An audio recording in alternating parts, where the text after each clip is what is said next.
Bulletin में बात करेंगे बिहार में मतदाता सूची विशेष पुनरीक्षण अभियान की, जिसके खिलाफ दायर याचिकाओं पर सुप्रीम कोर्ट में सुनवाई हुई। लंबी बहस के बाद सुप्रीम कोर्ट ने चुनाव आयोग को निर्देश दिया है कि वह पुनरीक्षण के लिए जरूरी दस्तावेजों में आधार कार्ड, राशन कार्ड और वोटर कार्ड को शामिल करने पर विचार करें। साथ ही 3 मुद्दों पर जवाब दाखिल करें।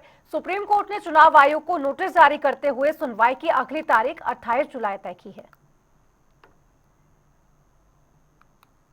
इलेक्टोरल रोल रिवीजन का जो मुकदमा सुप्रीम कोर्ट में आरजेडी और दूसरे जो एनजीओज ने फाइल किए थे, वो सारे पिटीशंस आज सूचीबद्ध थे माननीय वेकेशन बेंच के समक्ष। उस सारे मामले पर सुबह 11:30 बजे से सुनवाई अब तक चली है और पिटिशनर्स का यह कहना था कि जो इलेक्टोरल रोल रिवीजन की कार्रवाई इलेक्शन कमीशन ऑफ इंडिया के द्वारा बिहार के अंतर्गत किया जा रहा है, वो बिहार में आने वाले यानी कि नवंबर 2025 में जो चुनाव होना है उसके मद्देनजर किया जा रहा है। ऐसा उनका एलिगेशन था इलेक्शन कमीशन ऑफ इंडिया के ऊपर।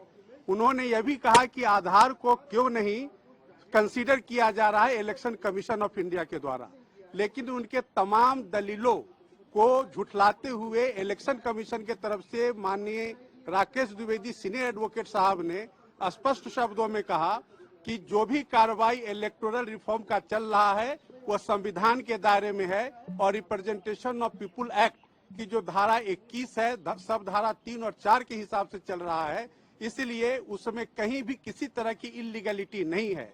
तो प्रमा फेसाई माननीय सर्वोच्च न्यायालय ने जो इलेक्शन कमीशन ऑफ इंडिया की दलील को कंसीडर करते हुए विपक्ष को किसी भी तरह का इंटरिम स्टे ऑर्डर देने के लिए इच्छुक नहीं थी।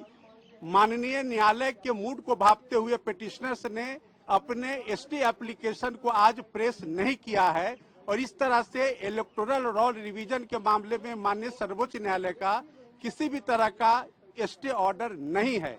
यानी कि election commission of India electoral reform को आगे करेगी, रिवीजन जो है इलेक्टोरल रोल्स का बिहार के अंदर वो चलता रहेगा और अगली तारीख 28 जुलाई 2025 माननीय सर्वोच्च न्यायालय ने मुकर्रर किया है।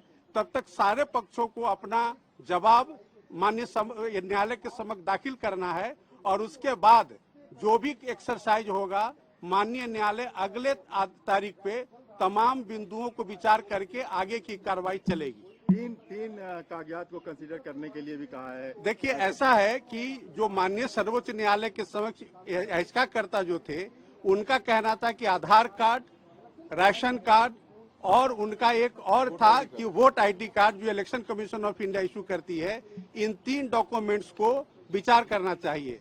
माननीय न्यायालय ने कहा कि अगर इलेक्शन कमीशन चाहे तो इन डॉक्यूमेंट्स पर भी विचार कर सकती है। ऐसा उन्होंने आज अपने आदेश में लिखाया है। मैंडेटरी नहीं है? नहीं, ये बिल्कुल मैंडेटरी नहीं है। उन्होंने कहा कि जो वर्ड यूज किया है माननीय अदालत ने कि मे कंसीडर, तो वो कंसीडर करेंगे। अगर उनको उचित लगे कि ये कंसीडर करने के लायक नहीं है तो वो रीजन के साथ खारिज कर सकते हैं।